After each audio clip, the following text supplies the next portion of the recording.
Welcome to Aging in Place Strategies and Answers with Linda Prio. Will it be possible to remain in my home as I age? Do I feel safe in my home? How do I figure out how much support I will need when my health needs start to change? What if I decide to move into a community instead? Which community will meet my needs now and in the future? Who will play a role in helping me with decision making? Do you ask yourself these same questions?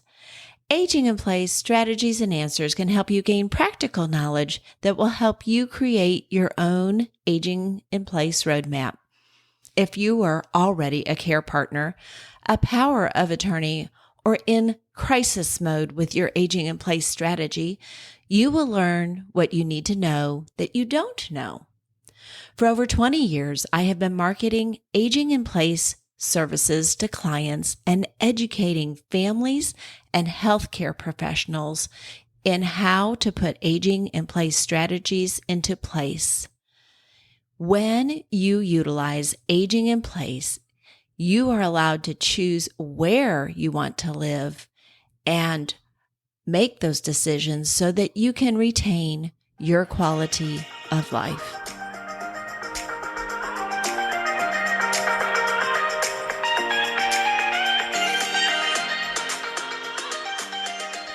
Welcome back to Aging in Place Strategies and Answers podcast. In my podcast, I always offer 20 to 30 minute sound bites on what you need to know and the resources that you will need to utilize to be successful at aging in place or navigating care as you age. When we start talking about dementia, memory loss, and Alzheimer's disease, it's like peeling an onion. There are just so many layers and so many different things that we can talk about in regards to cognitive deficits. But today, I'm going to introduce you to some very special ladies with a very special organization called the Caregiver Club. Now, the Caregiver Club is a woman-owned, St. Louis-based organization that supports caregivers of Alzheimer's and dementia individuals. The Caregiver Club was started by actual caregivers, by Jody and Alicia, who were caring for a loved one with dementia. But this Caregiver Club is for someone who is currently caring for someone with dementia. So if that is you today, or you know someone who is providing that care, then please listen to today's podcast. Alicia and Jody, please say hello to my listeners. And then I would love for you to go on to share about how you guys got to this light bulb moment where we're starting an organization. Can you do that for me? Yeah. Thank you so much, Linda, for having us on. I am Jody Finney. I have a doctorate in physical therapy. I'm also a certified geriatric care practitioner. And my mother had Alzheimer's and just recently passed about a year ago. So very firsthand knowledge of Alzheimer's disease and that care journey, not only my dad as a primary caregiver, but myself as a secondary caregiver. And I am Alicia B. and Christopher. Both of my in-laws have passed away with some kind of form of dementia, and my father currently has frontal temporal dementia. So as Jody and I were talking and going through this journey together, even though we were kind of on different paths, my dad has frontal temporal and her mom had Alzheimer's. As I was taking my dad out on adventures and taking him out to lunch, it was just really difficult. And we found that if you could let somebody know what you were going through, I used to write little notes on napkins and just say, my dad has dementia, please be kind. And that's really kind of the aha moment that we had when I shared with Jody. I said, I would love to help other people be able to go out in public and more easily get out in public with your loved one with dementia. So we kind of started the Caregiver Club on that premise with these cards that say, I am caring for someone with Alzheimer's dementia. Please be patient and kind.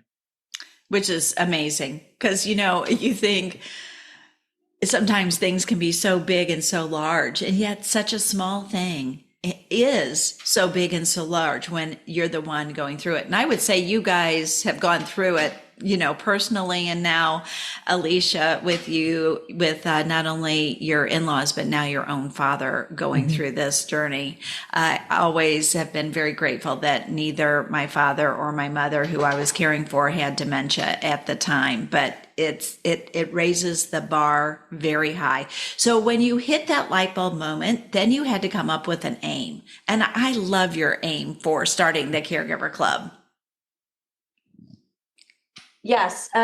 So we really do aim to break down the stigma of dementia and memory loss, and also to really just bring strength and resources to dementia caregivers, obviously not only in the St. Louis area, but nationwide. Yes. So if you didn't get that, listeners, I'm just going to break this down one more time. Then we're going to discuss this in further detail. But the first part of their aim is to break down the stigma of dementia or memory loss. Is that a real thing? Yes, it is a very real thing. So many people, when they're out, they don't want anybody to know. They want to keep it quiet. They want, to just pretend like it's not there.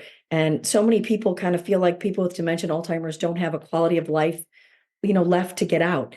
And there's no reason to be embarrassed. There's no reason to hide it. More than 6 million Americans are struggling with Alzheimer's and dementia. So we really want to be a positive voice and encourage them to get out into public, let people know your situation, because almost all the time when you let somebody know, they come back compassionate and helpful. Absolutely. And what I have found in my career is that knowing is very helpful. Because when you tell somebody what you're going through, somebody has a tool or a tip or something that they're using that has been very valuable for them. As you both know, in the St. Louis area, the company that I work for part-time has an adult day program. And we find that that is true, that people want to keep the fact that somebody has dementia or is suffering from some cognitive impairment to themselves, to their own detriment, actually, and to the detriment of perhaps somebody struggling with dementia, right? Because there's so many things we can do, as with any disease process that someone might have. But then the other part of your aim is just as important, and that is being able to be with someone and provide that additional strength, that additional support that they're going to need as they're helping somebody with dementia.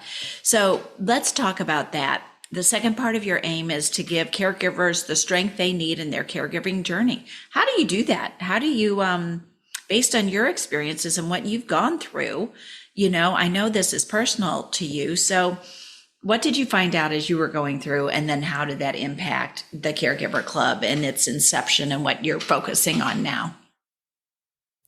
Before we hear the answer to that question, let's take a break to hear from our sponsor. Which would you rather spend per month, 4 to 6,000 and live in an assisted living community, or less than $60 a month and remain at home? The electronic caregiver is a safety device that can help you remain safe in your home in both medical and safety situations. Electronic caregiver can have many options that can be tailored to the needs of the individual, giving you peace of mind. Electronic caregiver is available nationwide. Let's talk. Cheryl Wilson, 314-283-0943. Now let's return to the conversation with Jody and Alicia from the Caregiver Club. Yeah, I think the biggest thing that having been a caregiver, having seen it firsthand, how understanding the journey is never, every day is not the same. Every day could be a great day, it could be a bad day, it could be a half a great day, half a good day, half a bad day. And that it's a really 24/7 job for that caregiver, unlike different end of stage disease, whether it's cancer or heart disease, somebody with dementia really does need 24/7 care to keep them safe, to keep the environment around them safe. And so recognizing that and having that personal experience allows us to then really design our organization around supporting the needs of the caregiver. So we have, and we can talk about that, I think, a little bit later in the program, but we have respite funding, grant funding to help caregivers really help reset their mental health and well-being in a real financial and tangible way. And then we have outings here in St. Louis to give the caregivers like a sense of community and an opportunity to network with other caregivers, finding tips and tricks just among talking with other caregivers, and allowing them to have kind of a support network, while also doing something really fun in the St. Louis area, whether it's going to the zoo or botanical gardens or something to that effect. Mhm. And what Yeah, about as you, Jody said, it is a Alicia? 24/7 job. My mom is the primary caregiver of my dad, and we still have caregivers at home with him. And watching all the little details of, the schedule of the pills, of sleep, of getting him dressed, of also getting out at night. And um, I just think it's a new journey. You're kind of navigating a new normal. And I think being there for them and supporting them and seeing what you can do to help that caregiver is what really makes it. I mean, you cannot be on your own. You need others, you need the support, you need other people's ideas, things that they've gone through. And that connection in those relationships, I think, really helps the caregiver is to really be there for them. And you don't know what you're getting into until you're into it, right? Right. Right. Yeah. It's I not something that you expected. It's not something that you understand or that you know. It's new to everybody, and everybody's journey is a little different. But together, I think with the support, it makes it easier. It makes it easier if you can really lean on other people and get help from other people. Absolutely. When my mother came to live with me so that I could get her back onto a healthy track after several falls, um, after 2 days, I thought, what in heaven's name just happened to me? Like, Exactly. what? What in the heavens made me Yes. think that I could do this? And then I Right. said to myself, well, I'm not a sissy. Like, I've had 3 children.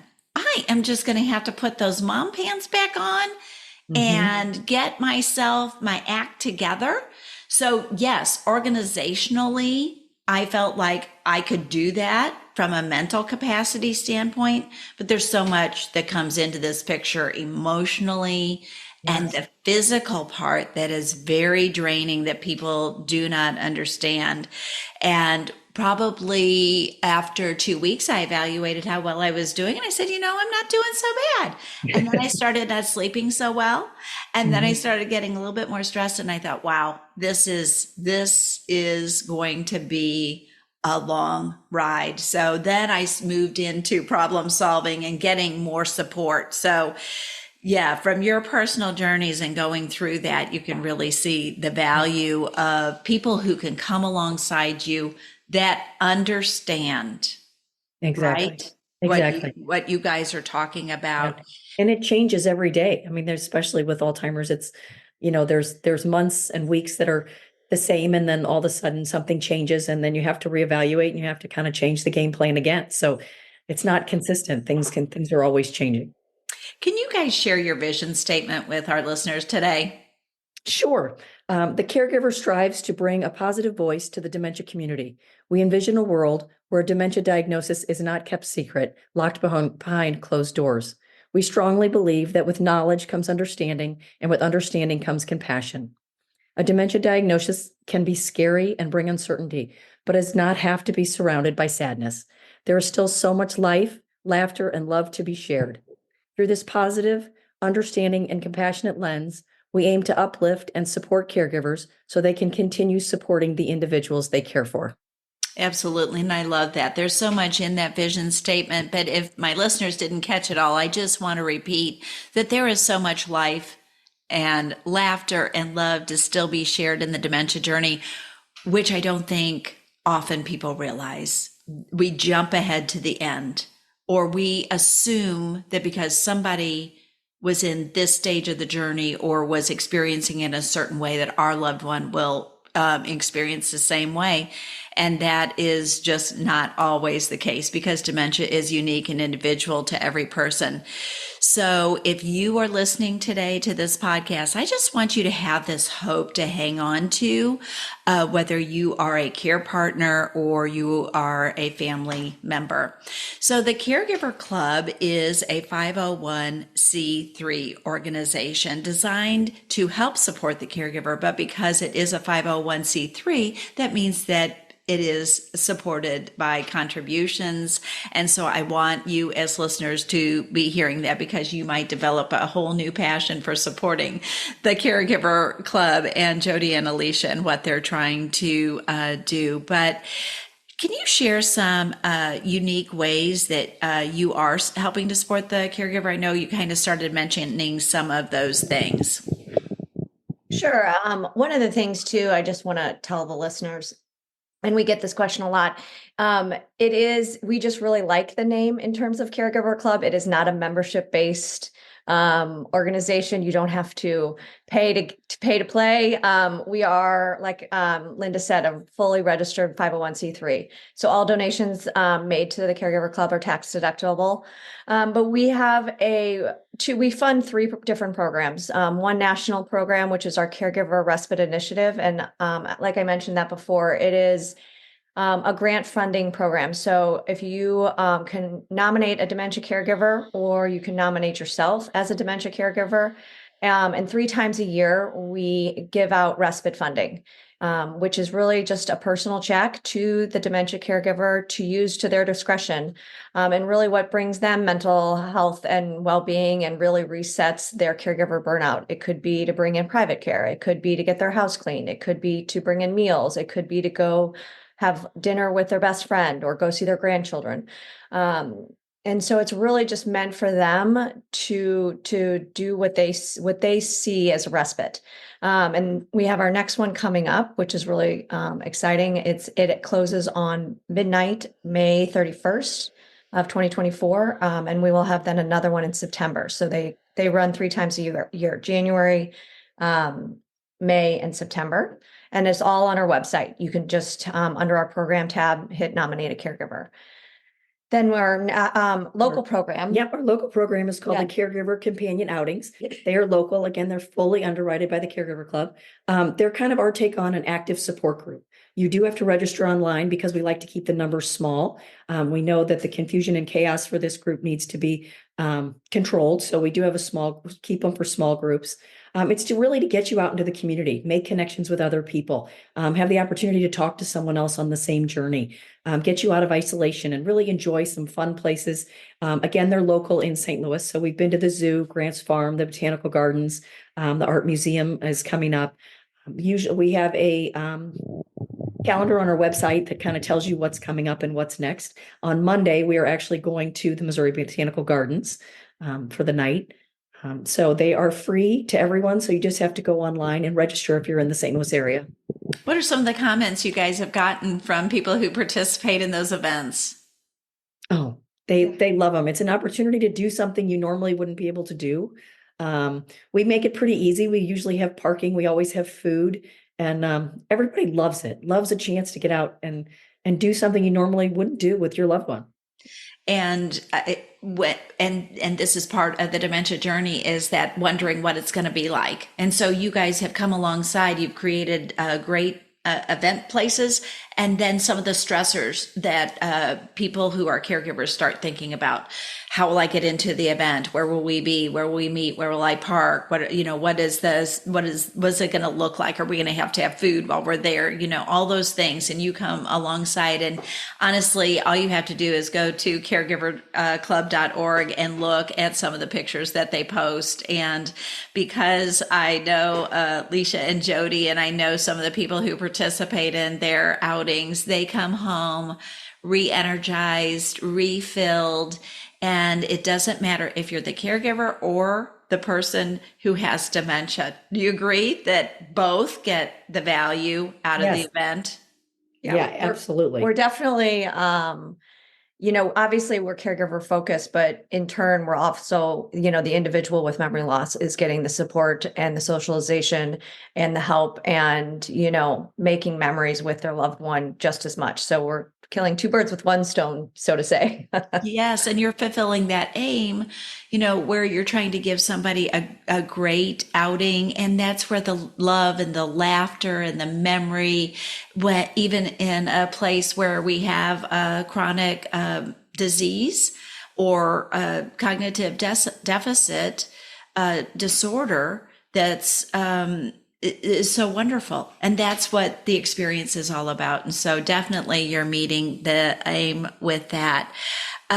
So I think too, if I remember correctly, you have sort of a package that people can get on the internet. Is that true? It has some cards in there that you mentioned. Yep. Yes, we do. You can order cards. There's 20 cards that just say, I'm caring for someone with Alzheimer's and dementia. And thank you for your support. No, Patience and kindness. yeah, thank you for your patience and kindness. Why don't we try that again? I'm caring for someone with Alzheimer's and dementia. We appreciate your patience and kindness. It comes in a pack of 20. There's also a purple bracelet that's really just to support anyone in the Alzheimer's community. And then we have little buttons, magnetic buttons that really the caregiver wears when they're out in public to show that they're with someone with dementia.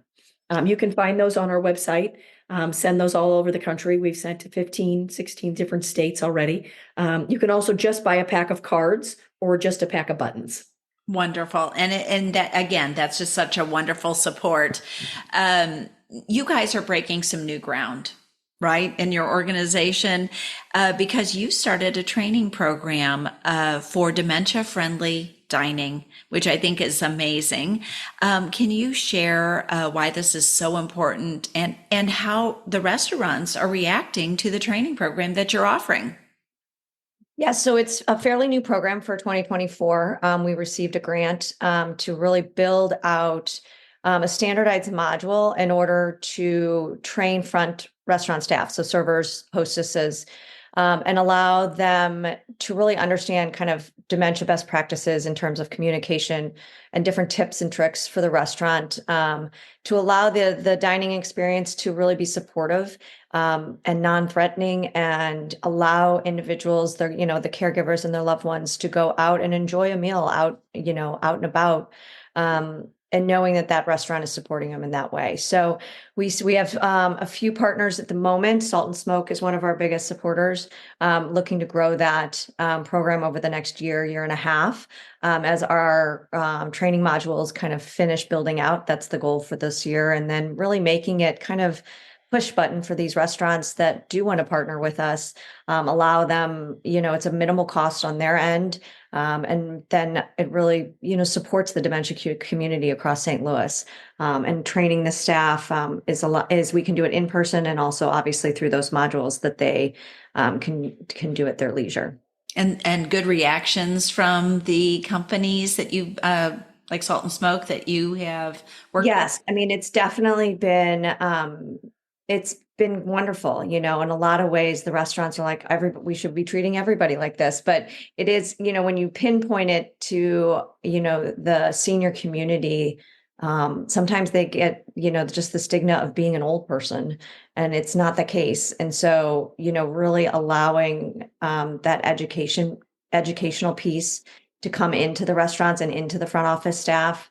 And when people are educated with the right information, it makes the whole experience much more enjoyable for everybody.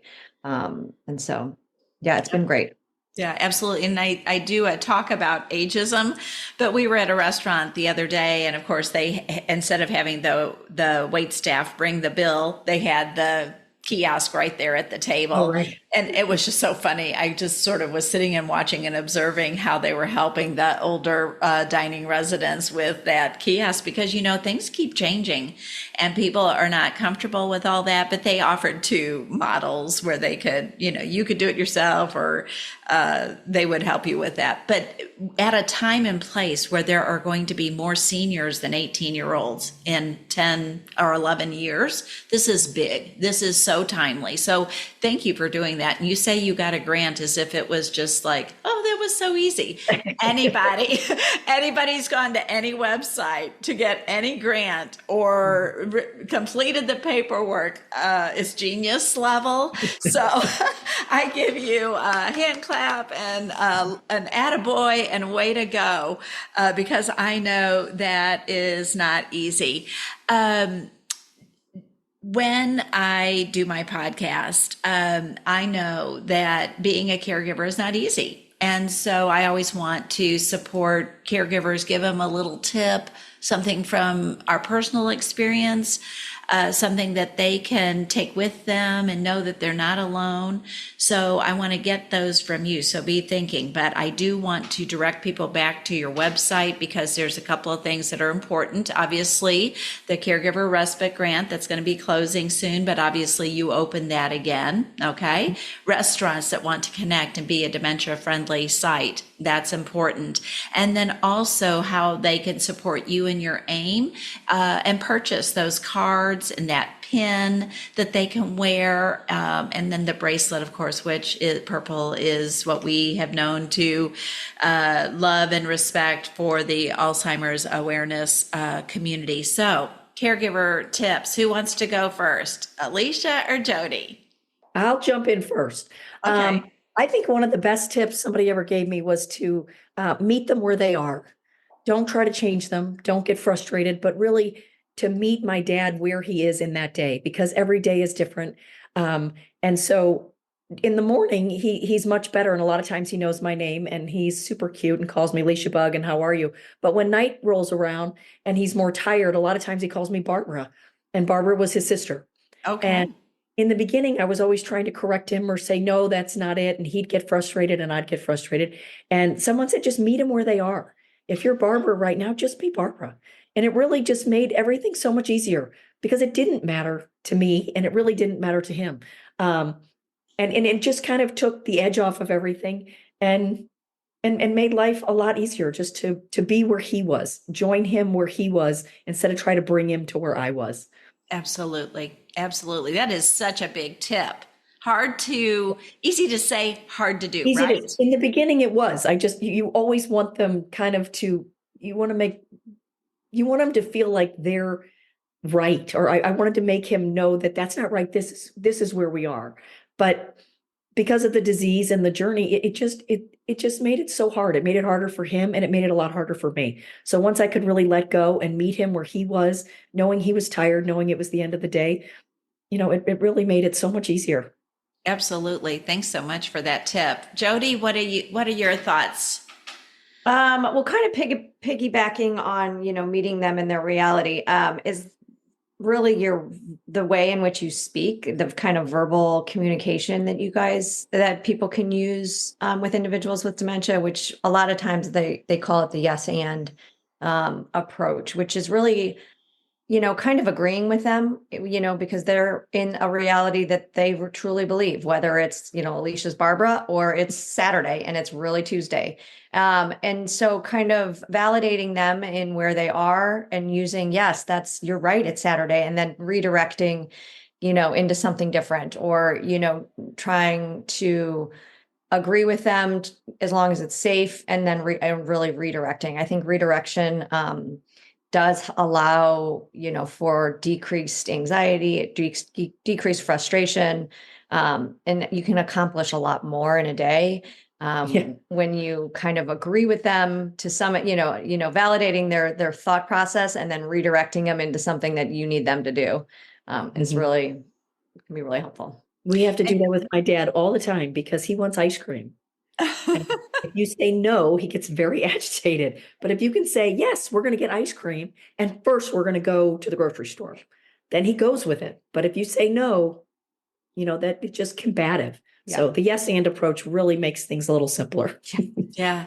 And so again, it's so easy to say, but it's a little harder in practice. But once you practice it, it gets better. And you're going to find that those more tense moments where it's a test are going to go better for you. And those are definitely some practices that are highly recommended.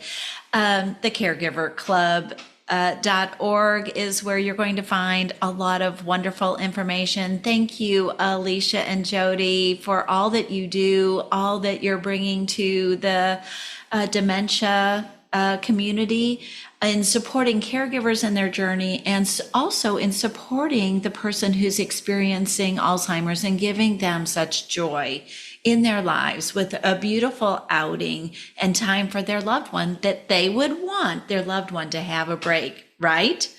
So thank you for doing that. And I look forward to where you're headed in the future. But right now they're doing some great work. So please make sure and check them out. And again, People who listen to Aging in Place Strategies and Answers, I'm so thankful that you've joined me today. Thank you, Linda. Appreciate Thank it. you. Thank you for joining me today. Please remember that this podcast is intended as guidance and not advice. Share this podcast with friends and family who are currently in crisis mode or with people who would like to start developing their own roadmap for aging in place. Listeners, if you would like a deeper dive into a topic discussed during a podcast, please subscribe to Aging in Place Strategies and Answers, where you will be able to access premium content. Or if you would like to suggest a topic for this podcast, please contact me at linda.agingstrategies@gmail.com. As always, I value the time you spend with me.